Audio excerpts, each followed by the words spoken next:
서울올림픽 그리고 서울장애자올림픽 그 당시에 개최된 이후에 이제 30년의 시간이 지났는데 서울올림픽이 굉장히 현대올림픽으로서 가치가 굉장히 있었고 사회적 관심을 이제 긍정적으로 바꾸는 이제 시작점이 됐죠. 근데 이제 30년 이후에 우리나라가 정말로 발전했다라는 것을 전 세계에 알릴 수 있는 좋은 계기였다고 생각을 합니다. 저는 이제 전문위원회 이제 패럴림픽 쪽에서 이제 추천을 해서 이제 위원으로 들어갔고요. 저는 원래 전공이 이제 장애인 체육 전공자입니다. 그래서 지금 하고 있는 역할은 장애인 체육과 관련된 국가 체육 정책을 개발하는 연구자 입장인데, 요 파트에서 올림픽 및 패럴림픽을 이제 같이 개최를 하게 되니까 그런 이제 전문 분야에서 이제 한 사람으로서 이제 참여를 하게 된 겁니다.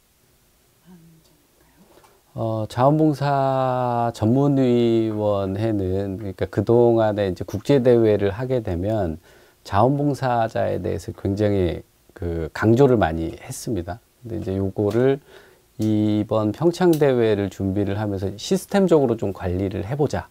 그리고 우리가 이제 소모품으로서 이제 단순한 어떤 보조 인력으로서 자원봉사자를 활용을 하는 것이 아니고 그분들에게도 어떠한 인권이라든가 여러 가지 환경 여건이라든가 이런 것들을 좀 더 잘 제공하기 위해서 어떤 위원회를 만들어 보자. 이게 이제 조직위 차원에서 논의가 됐고 조직위원장님도 이제 기꺼이 동의를 해주셔서 각계각층의 이제 위원들이 구성이 된 겁니다.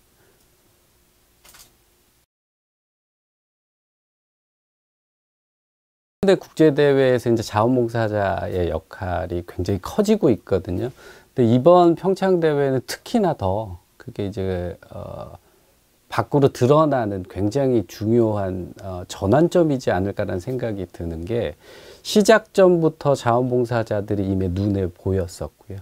중간에 이제 동계대회의 한계점도 자원봉사자 때문에 극복되지 않았을까라는 생각이 듭니다. 굉장히 추운 곳에서 역할을 해야 되는 친구들도 있고, 또 구석구석 이제 배차의 문제를 책임지는 친구들도 있었고, 여러 이제 숙소의 불편한 문제, 그 다음에 이제 본인의 주거지하고 이제 떨어지는 문제, 이제 이런 것들도 굉장히 어려운 점들도 많았는데, 그런 것들이 자원봉사자들이 큰 집합체로서 이제 같이 극복을 해 나갔기 때문에 평창대회의 시작점, 그리고 마지막 완성까지가 다 자원봉사자라고 저는 생각을 하거든요. 그 의미가 계속 앞으로도 유산으로서 계속 나갈 수 있는, 잘 드러났다라고 보여지는 대회라고 보고.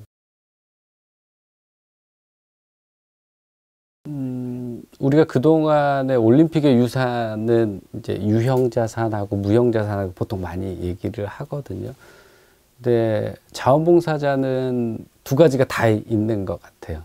유형의 자산으로서 인적 역량이 강화된 사람들이 이후에 또 다른 역할들을 할 수 있고, 무형의 자산으로서 그런 어떤 정신, 자원봉사자로서의 정신, 이런 것들을 다 같이 아우르는 유무형의 자산을 다 갖췄다라고 생각을 하는데, 평창 계기로 이 자원봉사라는 그 유산이 확고하게 좀 자리를 잡았으면 좋겠고, 이것이 이제 공식적으로 IOC나 IPC에도 전달이 돼서 평창을 계기로 해서 자원봉사라는 부분이 앞으로 향후에 대회를 유치하려고 하는 국가들 이제 심사를 할 때 비딩 파일을 제출하는 단계부터 프리젠테이션을 하고 현장 실사를 하는 과정에 과연 자원봉사자들을 어떻게 모집을 할 거고 어떻게 활용을 할 거고 앞으로 국가에 기여하는 어떤 유산으로서 활용을 할 것이냐, 이런 부분들이 반드시 좀 들어갔으면 좋겠습니다. 공식적으로.